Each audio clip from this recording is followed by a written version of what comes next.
the meeting to order at 6 o'clock. Let everybody in that's on Zoom land, if there's anyone. Welcome, welcome. Agenda review and disposition, is there anything to add? Nothing to add. Okay. Or take away. All right, perfect. Minutes of September 12th, 2022.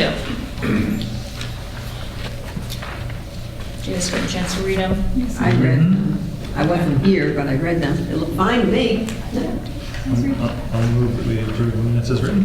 Okay, all right, all in favor of approving the minutes as written? Aye. Perfect, thank you. Privilege of the floor number 1. Welcome, public. Is there anything that you have to say during this first public? No? Okay. Anyone online have anything to say in this first public? All right. Seeing none, we'll move on to Tanya's principal report. Good evening. So our enrollment is holding steady at 409. We're up about 5 students since last month. I want you to know that the biggest classrooms are now the first grade classrooms. Both of our first grade classrooms have 18 students. Most other classes, the other classes are 17 and 16. That is pre-K through 8, 409. In school happenings and school culture, we have completed all of our big fall field trips. The 5th grade hiked Cardigan Mountain on Friday. The 6th grade spent 2 nights and 3 days at Nature's Classroom. Go ahead, sorry. You can lower it. Yeah, will it go? Sorry. Your muscles fell. Oh, there you go. It takes more than I thought. All right, go ahead. My apologies. No problem. Thank you for doing that. The 6th grade spent Monday, Tuesday, Wednesday at Nature's Classroom on the coast of Maine for a pretty unbelievably fantastic couple of days there. We were very impressed with the instruction and programming at Nature's Classroom. Is that new this year? That was new this year. We used to go to Star Island, Right. but there were some different COVID precautions for Star Island, so we had to we pivoted, but we still wanted to have an overnight, and we very much wanted to get to the ocean, as has been the long tradition at PES. 7th grade had a great trip to Geneva Point. You can notice if you take when you're leaving, if you go down the hallway, beyond the cafeteria, you will see the student artwork from Geneva Point. And the 8th grade had a successful trip up the notch to the AMC huts. So really successful fall in terms of the field trips. Wanted to let you know that we have launched all the new work habits. As you know, we worked on those very hard last year. So we were able to do that in the last 2 weeks through our PES News show. And if you are walking around, please take some time to look at the bulletin boards. And if you're looking for student artwork, there's some nice student artwork up outside of the art room downstairs. So wanted to point that out tonight. In the area of curriculum instruction and assessment, we are in our 3rd year of our Into Math curriculum. And we have edited our pacing for that to ensure that we get through that whole curriculum and continue to, as you know, we're working very hard on literacy, but we don't want to take our eyes off the ball with math at the same time. So we're having good conversations about that. In the area of student wellness, social emotional learning, and behavioral health, we are reviewing attendance and behavioral referrals as a part of our student support meeting to really be thinking about kiddos who are having trouble getting into school every day, or having even just consistent but low-level behavioral issues in the classroom, and how can we do things before either of those issues get to be extreme. So we're looking at that information. Wanted to do bunch of student shout outs. We wanted to shout out Hannah Weeks for delivering all of our notes. Every day she walks over to the SAU and then over to the high school with a smile on her face. So thank you to Hannah. We wanted to thank the Girl Scouts for their care of our primary wing playground. They picked up the apples and they're going to paint the bench, so thank you to the Girl Scouts. I wanted to shout out the intermediate wing care winners. So Isaac Schaefer from 3rd grade, Ian Ludwig from 4th grade, and Porter Doyle from 5th grade all received care awards last Friday afternoon. It was really beautiful and wonderful. I'm going to just pause for one moment. It's pretty amazing to sit in this space with 150 3rd, 4th, and 5th graders, and they sat respectfully, giving each other space, listening to what was said in such a wonderful way. It's pretty remarkable. And I happened to go on the 6th grade trip as an extra chaperone this year, and the staff at Nature's Classroom said probably 4 or 5 times a day, this is an unbelievably nice group of kids. What well-behaved kids you have. They say please and thank you without being asked. They're being polite. So I think that's really important for us to know as a community that our kids are well-mannered. For parents and PTA, there's a PTA meeting this Wednesday night at 6 p.m. right here in the library, so please come to the PTA meeting. And you should find in front of you, there's a little stack of flyers. We are hosting 6 K-8 parent information nights regarding school technology. So our most amazing Mrs. Geneva Sambor, our digital learning specialist, has the 3 Thursdays in October, the 13th, the 20th, and the 27th. We'll be hosting on each of those evenings 2 one-hour sessions to help parents better understand Google Classroom, Power School, and just Chromebooks in general. So thank you to Geneva, and please come, parents, if you're struggling with how to support your child with homework or school assignments, she's here to help. So we hope that you will come to those. This will go out both by paper and digitally, because we really want parents to attend and to be providing them with more information about that. This week we are starting our teacher order ahead wraps through our food service company, Fresh Picks. So some teachers were requesting good healthy options for adult food. So we're launching that this week, getting delivered from the high school. So thank you to Cafe Services for working with us to make that happen.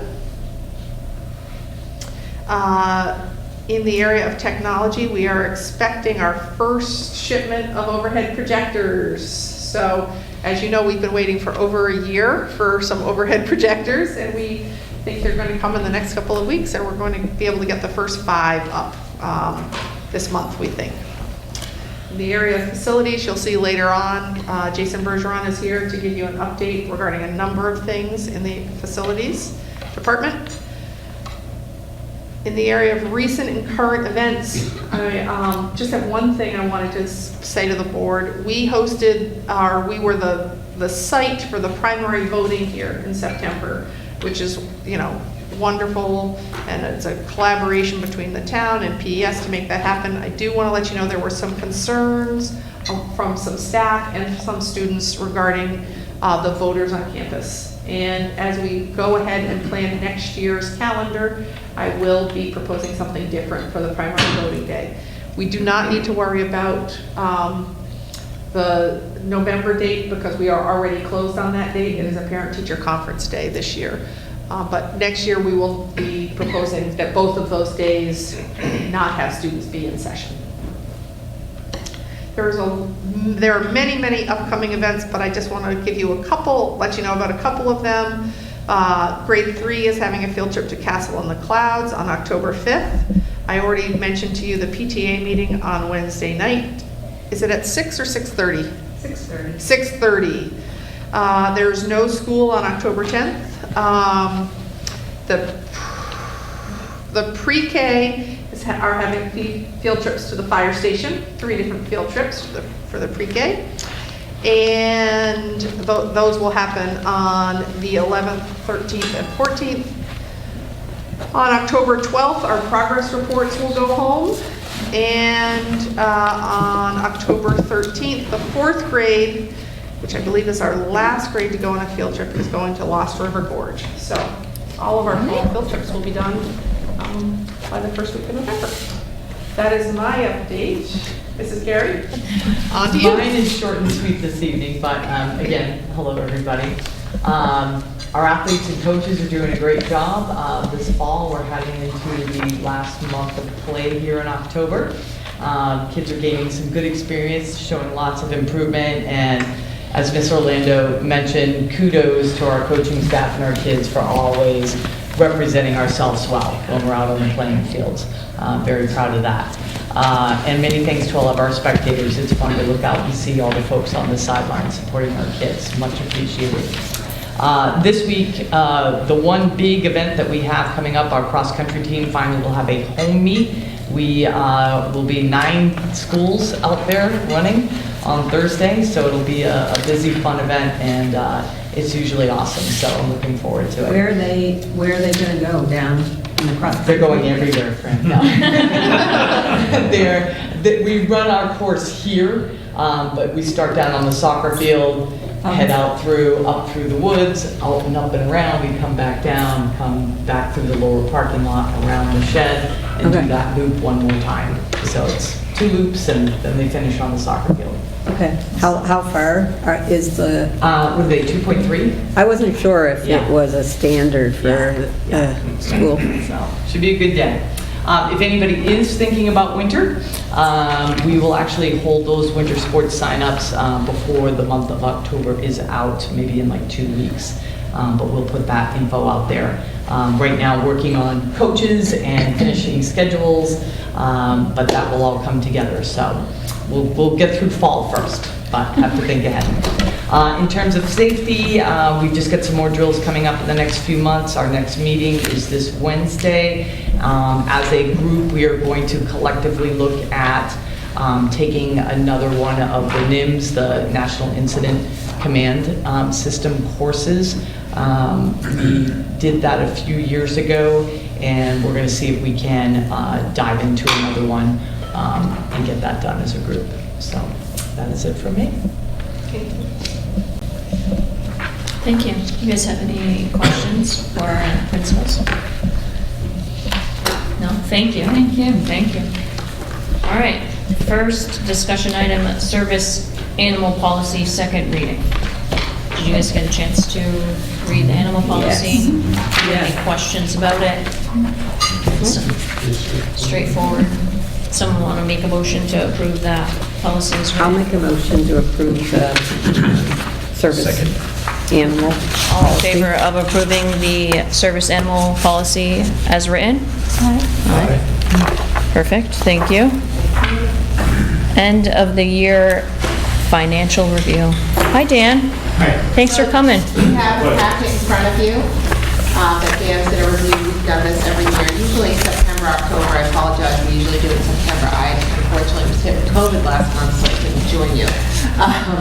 So Dan will be reviewing just where you ended up last year, which we discussed in May and June. We've been working on this the whole time, your revenues, your lunch, the whole deal. So, Dan?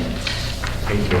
Did everyone get a copy of the I just want to take a brief moment to thank you for signing the DOE 25 last month, even though you hadn't had this report yet. I try and give you a review of the last 2 years on this first page, which is just a picture of where the general fund, sometimes referred to as the local fund, wound up. It's pretty much tracked to where we discussed during your end-of-year meetings, a little bit better with some expenses that were short up. Total at the end of the year fund equity, moving towards the bottom of the first page, ended at $1.292 million. That included $500,030 in encumbrances for things that were already underway. We also subtract out $50,000 that'll go into the capital reserve fund that was voted on in March. and you retain $293,000. You would take a vote to authorize the retention of the maximum amount allowed, and that's what that number calculated out to be.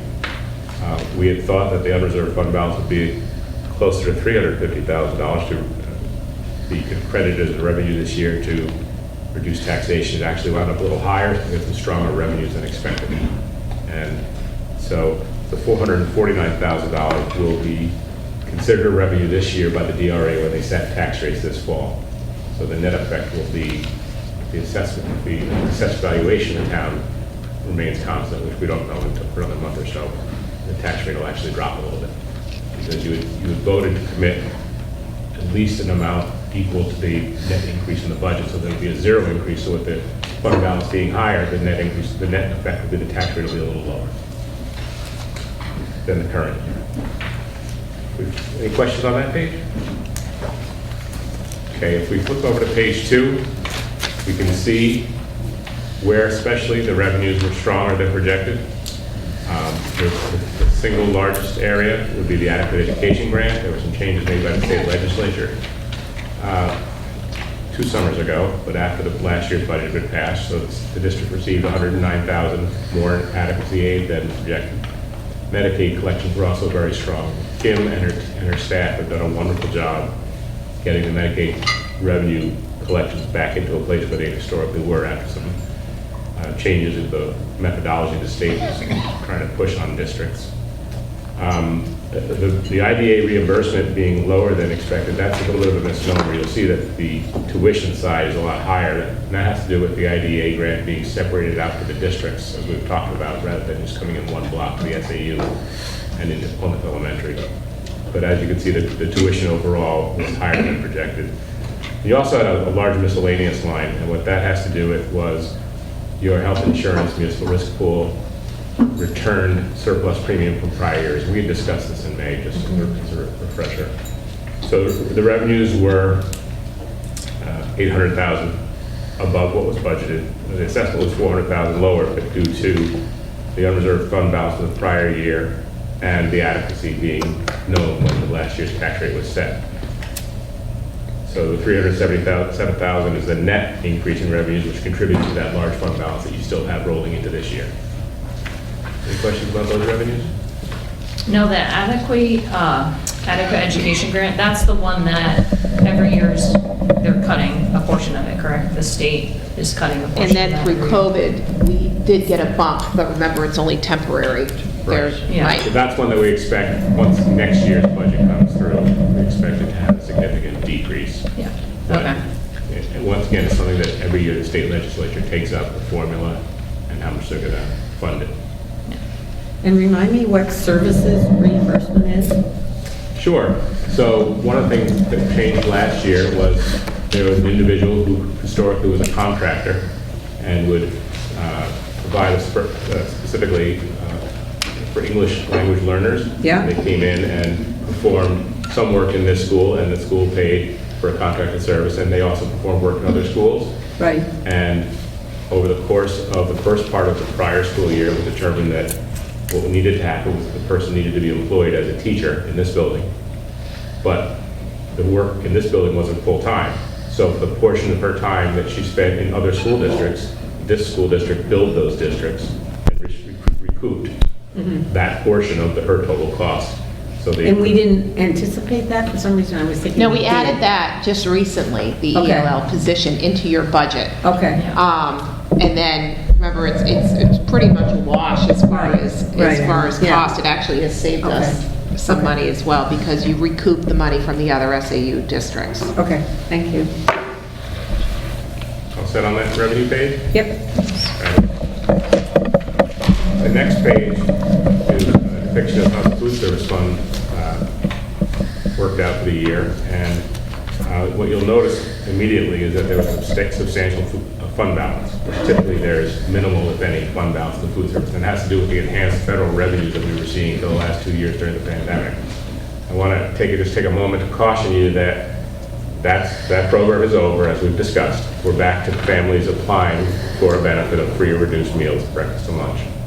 And In addition to that, with the significant changes in costs and supply chain issues that I think we've all seen, if anyone's gone to the grocery store, you know, or you know, been involved in the service industry at all, I think costs have gone up dramatically. So whereas the last significant number of years, at least the first 9 that I've been here in SAU 48, the food service program in this building in particular has broken even. All right, the current contract for this year is not expected to break even. There's going to be a loss. However, this balance does roll over. It's not part of the return fund balance, if you will. But as we move through this year and see if costs, and labor costs and supply costs stable out, we're going to have to take a hard look at pricing and possibly budgeting for a loss, as some of the other districts in the SAU do operate under. The not, so it'll be a calculation. It's a discussion we'll have during the budget cycle, probably November, December.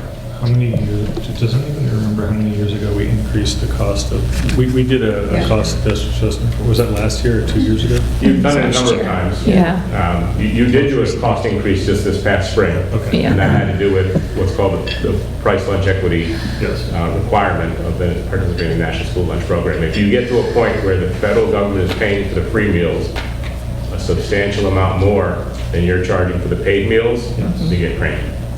They feel that they're subsidizing the kids who can afford it full price. So that's why that PLHL has to be done every year. Perfect, thank you. Dan, is there any, you said this is the surplus as of now to go toward what we anticipate to be a shortfall. Do we know, are we in line to be able to absorb it with Absolutely, yeah. So the current contract, we're expecting this year to operate food service program at a loss of about $14,000. So we've got at least a year or two of loss, cushion in this fund balance. It will stay within the food service fund. That's by regulation. The food service fund has to stay within that program. Thank you. Sure. Any other questions about that? Okay, so we'll go on to the last page, which is our capital reserve fund. And really, we have one at this time, which is the building maintenance. As you were aware, the last couple of years, we've put $50,000 from fund balance into it each year. So on June 30th, the balance, including interest, was $106,850.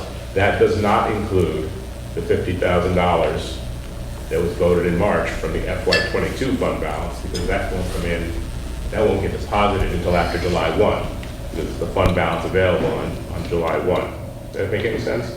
So that money, the $50,000 that is coming from last year's fund balance, is not reflected in that $106,000. So really, at this point, you have about $157,000 in your building capital reserve fund.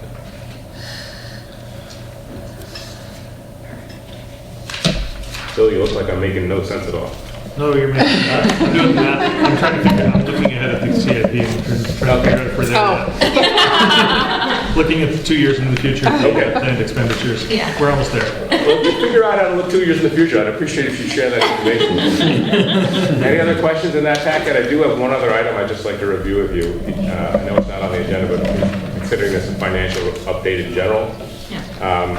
So one of the things we've been thinking about is our contract for our existing contract with our transportation provider has been based on a fuel price of $3 a gallon for diesel. I'm not sure how aware you guys are tracking fuel prices, but essentially the Durham came to me over the summer and said we need to address this problem. So they are sticking by the base price of contract, obviously, but what we do is we ask them to gather information on the actual gallons used by bus route, prices paid. Really, the diesel price went up. It's about an 18-month plus current moving forward number that we're looking at. The diesel prices crossed the $3 threshold approximately March 2021. So the net result is that we're going to see about $33,000 in fuel surcharges in the current year. And what they've agreed to do is break it out 1/10 for each of the, typically the base contract is spread over 10 even payments over the course of the school year for the current year. And they're gonna, so if you come into the SAU to approve a manifest, or if you review a manifest here, if you look at those invoices in addition to the base contract price, you're gonna see a fuel surcharge each month of about $3,350 as a separate line item. And that's what that's regarding. I just wanted you to be aware of it before you saw any of the invoices or any manifests in front of you. And Dan, that language is already in the contract. Correct, yeah. That's what I was going to say. Yeah, It's in the the- contract, they're allowed to do Correct, the that. existing contract is based on a $3 per gallon diesel price. Which We have a hasn't couple- been $3. It hasn't been $3 a gallon for a long time. So yeah, about 18 months, March 2021 is when it crossed that line. And we have about 2 years I think it left. touched 6 for a It was while. real close to 6. Right, so what we did was we went back and we reviewed data with them about what prices. They have a commercial account with Irving, and one of the benefits of that is that Irving, they don't have to pay the taxes that are at the pump because it's for a government entity. But the net price they're paying, we've tracked over the past 18 months what they were paying on every time they filled up one of the buses, and what kind of mileage and what kind of usage they were getting, et cetera, and broke it out amongst the districts based on the number of buses and the number of miles traveled and stuff like that. They keep great detailed records about that information. Thank you very much, Dan. Quick question in regards to, like during COVID, we had a lot more parents driving. Is that kind of subsided now? Is it back to what it was before? I think there's still an increased number of parents driving their There kids to still school. is. Okay. Based on- But we still have to follow the route anyway. Yeah, you have to provide busing first.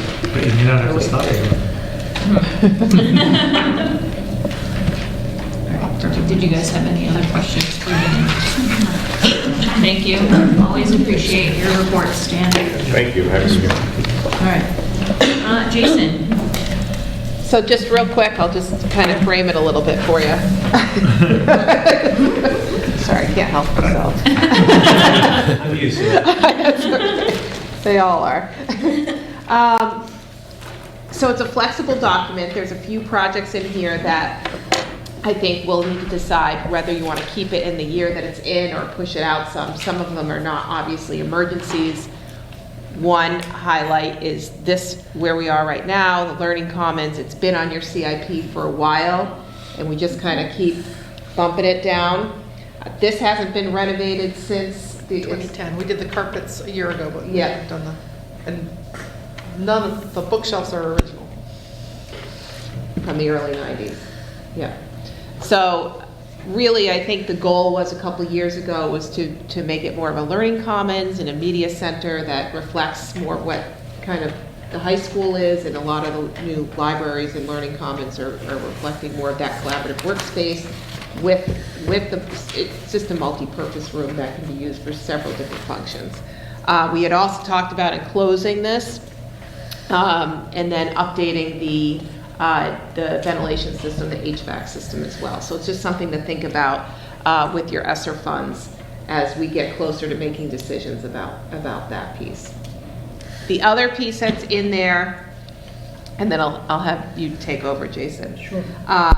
Is, so there's bathroom renovations that have been a few years out. It's in next year's. It doesn't need to be in next year's, but what we found is at the high school, we have shifted to more single stall use because we were having some behavioral issues and a lot of vaping issues that we needed to deal with on a group level. There's multiple kids in the bathroom, and what we're finding is that the kids and staff like the opportunity to have more individuals, just privacy to go in and out of.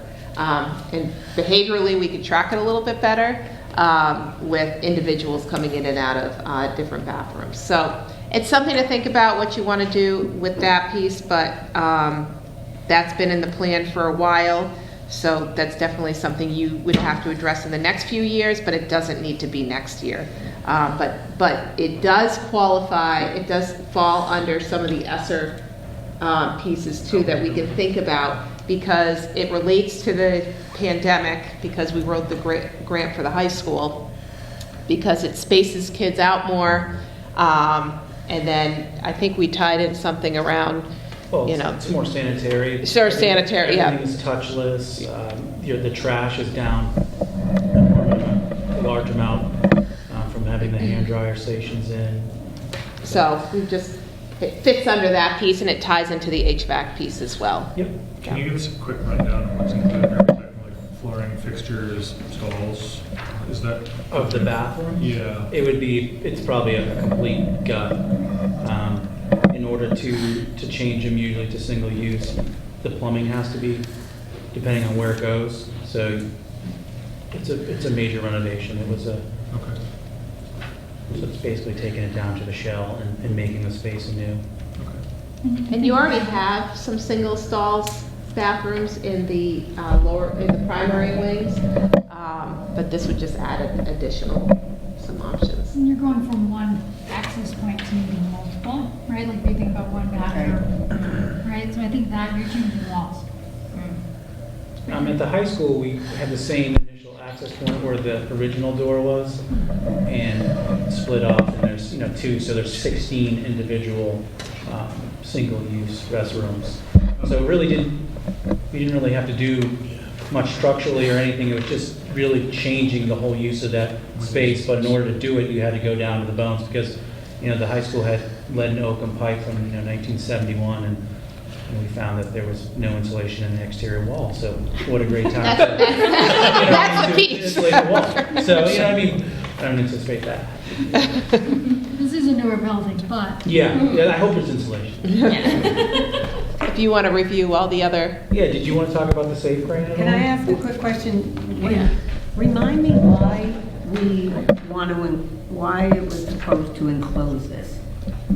So the reason that the enclosure was on the table was we could do AC in here, which for September, May, and June is pretty significant in this building. And before John left, he said he really thought that cooling the core of the building would help the whole building stay cool, and that it makes no sense to try to do that as long as there's no enclosure.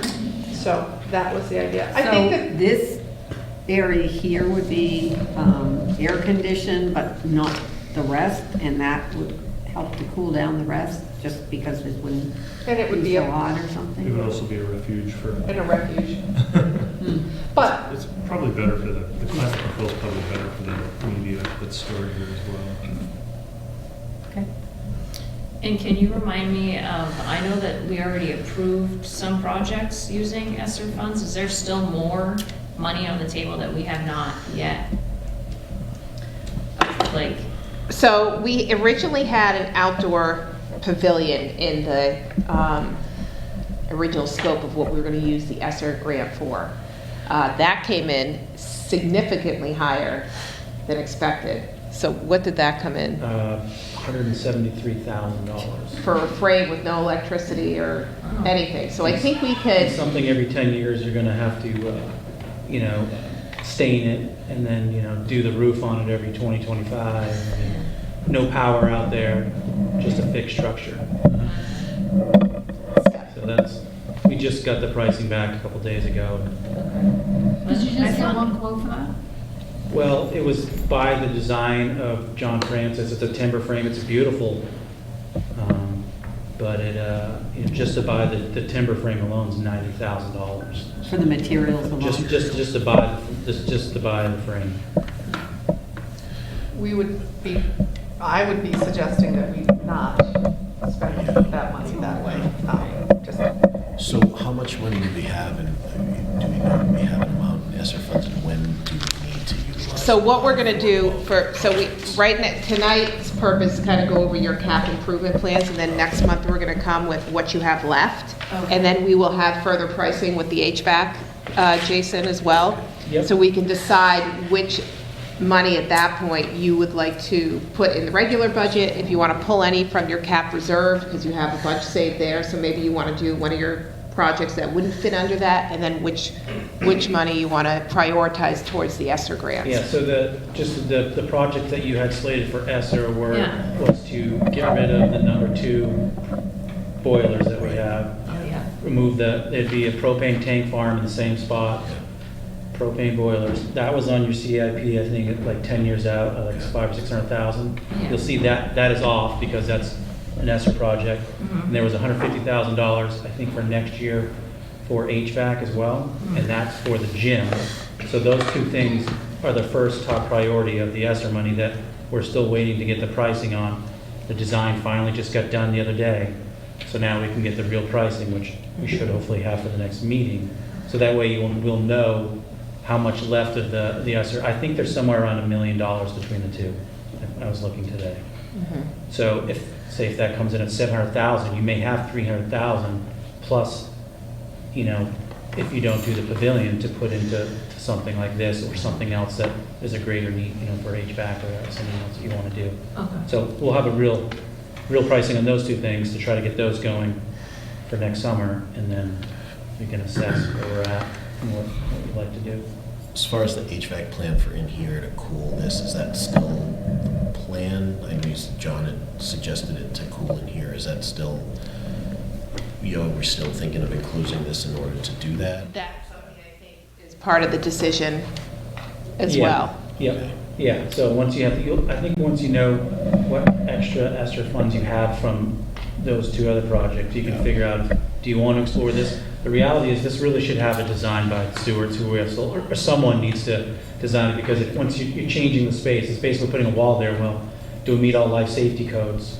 Yeah. For one, how are you going to utilize the space? Two, put the best, to meet the needs of where the future is that you want it to go. And then three, the mechanical side is what's the most efficient way to get cooling in here? Because I think the heat from this is also, I think, tied to some of the main hallways for this particular unit. So would you be replacing that unit, or would you be putting in what's called like a VRF system, which is a variable refrigerant flow? So that would be specific just to the space, and that way you don't have to touch that unit. So those are all things that design, again, you do get the best bang for your buck.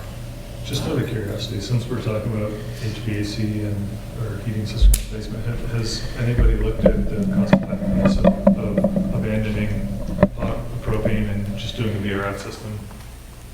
No, that was not, when I came aboard, it was already, the scope of work was already defined to put in a propane tank on. There may be significant funding available with the... Yeah, you're talking about like, for like heat pumps and stuff like that? Yeah, VRF system. VRF for heating and cooling. You Yeah. can do the whole building. I mean, this is the right scale building to do it on. Yeah, I think it's doable. I know someone that did a 5-story building with all. It would be expensive, but at the same time, we would be buying propane. Right, yeah. Okay, so It'd be more jump in. expensive, yeah. So, on that note, no, yeah, so I did not do that part. I just want to give you a quick update of some of the projects that were approved for the summer that still have yet to happen. So, the fire doors, we actually have them in the warehouse. We're trying to schedule them for install. The cafeteria tables should have a ship date in the next week or so that's good news. The additional glass in here and in the cafeteria was all done, so that's done. Obviously, the exterior painting was done. The science makeover in that room. The flooring is in the warehouse. We actually took ownership of some of the desks and tables and things. Really waiting on the cabinets. So once the cabinets come in, there's no sense of doing the floor or any of that stuff until, unfortunately, the cabinets come in. So that could be maybe a February break to take out some of the old stuff, meaning like the infrastructure of the gas and the islands. So we'll see kind of how that goes. So that's kind of an update on that. And then the SAFE grant. So we were awarded a significant amount of money for the SAFE grant. So the three main components of the SAFE grant that we applied for was adding some additional cameras, and that was almost $5,000 for that. The second thing was putting a clear protective kind of a ballistic film on the glass. Now it's designed to give you two more minutes of non-penetration from, could be a hammer, could be something else, but that was approved. And That's then on all the first level, yeah. Okay. That was almost $64,000. And then the last thing was to get some additional radios. That was a little over $4,000. So each district in the state, remember, had up to $100,000 that were going to possibly be awarded. We were awarded a significant amount of money compared to most districts. And again, it's through a ranking and Homeland Security visits.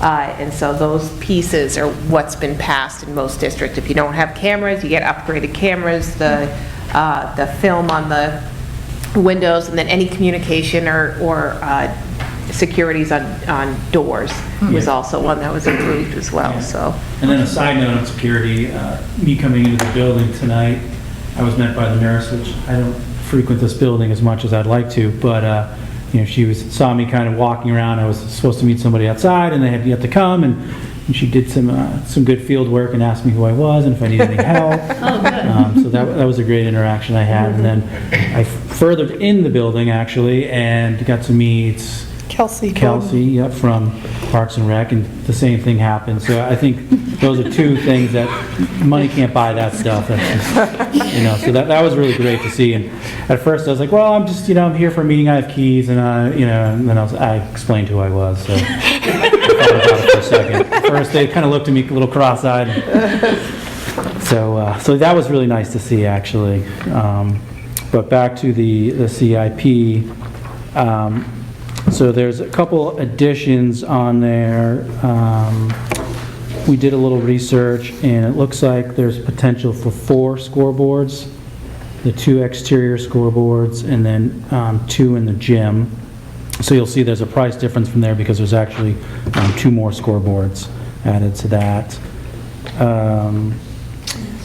The new door hardware, so talking to Tanya, we're doing all the fire doors this year. I thought over a 2-year period of time, do all the classroom and any other great need rooms to have the doors and the hardware done for those. So that's where you'll see the difference in pricing in those. And door hardware has gone up astronomical. It's basically $1,000 for that door handle mortise lock. So when you see someone hanging on or whatever, I see $1,000 bill sitting there, because I don't want to spend money on that, because if you see that door handle, it's not, that means it's a little worn. Yeah. So we added that on there. What else? The other thing, one big thing I noticed is just the parking lot.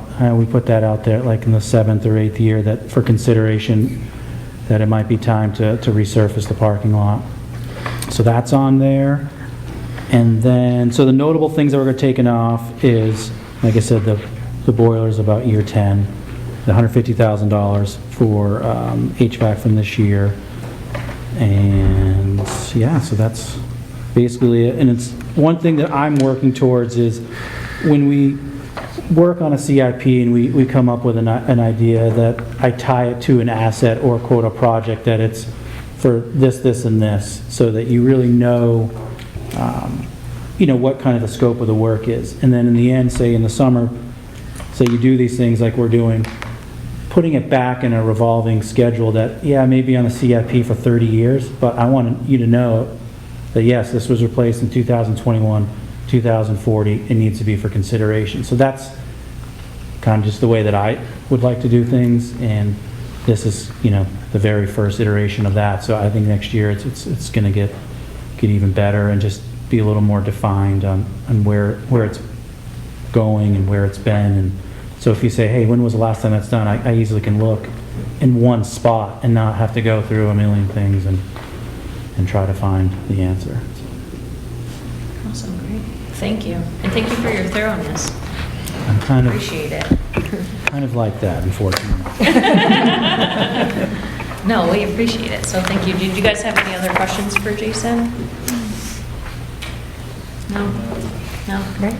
My only observation about the CIP is looking at year 2030, 2031, there's a major investment in HVAC. And I would recommend the board consider starting to put away substantial amounts into a capital reserve, probably in the 25, 26 school year. And that's one of those things too, I feel like if we say you want to attack something on like a multi-year level, that's where I don't know how many assets that's tied to. Is that 7 units, that's 10 units, or the best way to do it? So I'd like to figure that out and be like, okay, well, year 1, maybe we do these 4, that's the way the project should kind of go, and in year 2 you do that. So that's something, absolutely, Yeah. I think as we move forward, we can have a way better idea. of I what- was working under the assumption that, if you're gonna change your system over and they all had to be done, that's, we can fund it Right, yeah. over multiple years, but we should start thinking about putting money Mhm. into a capital reserve probably as soon as we pay for the bathroom. Bathrooms, if it gets expensive. Yeah. Great. All right. Thank you. Perfect, thank you so much. Is there any other business? No other business. Okay. Privilege of floor number 2. Yes, Jenny.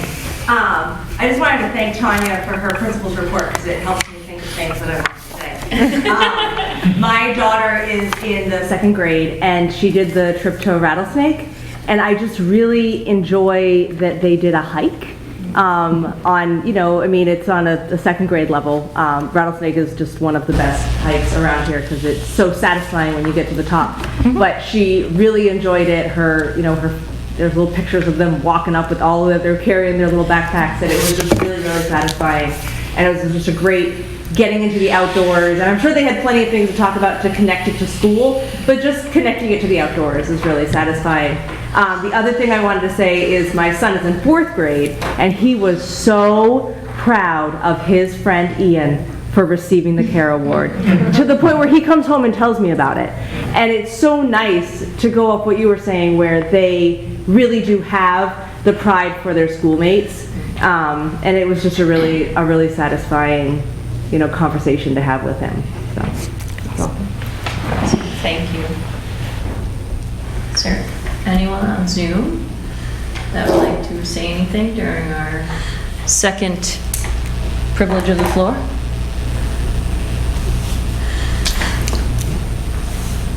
No? All right. Moving on. Thank you. Claims and payroll.